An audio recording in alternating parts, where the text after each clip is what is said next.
நந்தி கேசவா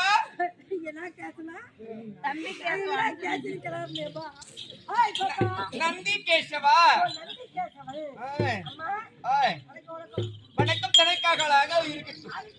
வணக்கம் தனக்கழகாக இருக்கட்டும். வணக்கம் என்பது ஒழுக்கத்தை தரும். ஆனால் வணக்கம் சொல்றாங்கல்ல, மிக சிறப்பானது எதுன்னு சொன்னால் வணக்கம் யார் ஒருவர் முதலில் யாருக்கு செலுத்துகிறாரோ முதலில் செலுத்துவதற்கே பெருமை.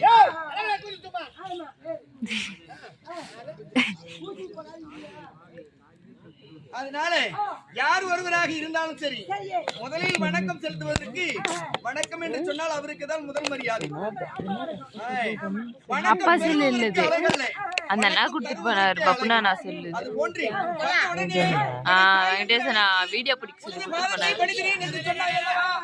அப்படி இருந்த போதிலும் கலைமகளின் அருளை பெற்று அகிலம் தண்ணில் உனது பேரும் புகழும் கீர்த்தி பெற்று கம்முனே இருக்க மாட்டேங்கிறாங்கம்மா, சும்மா பேசிட்டே இருக்காங்க. பெயர் என்ன, எனது மன்னவர் யார் என்று விளக்கு சொல்லிவிட்டால் சொல்லுங்க.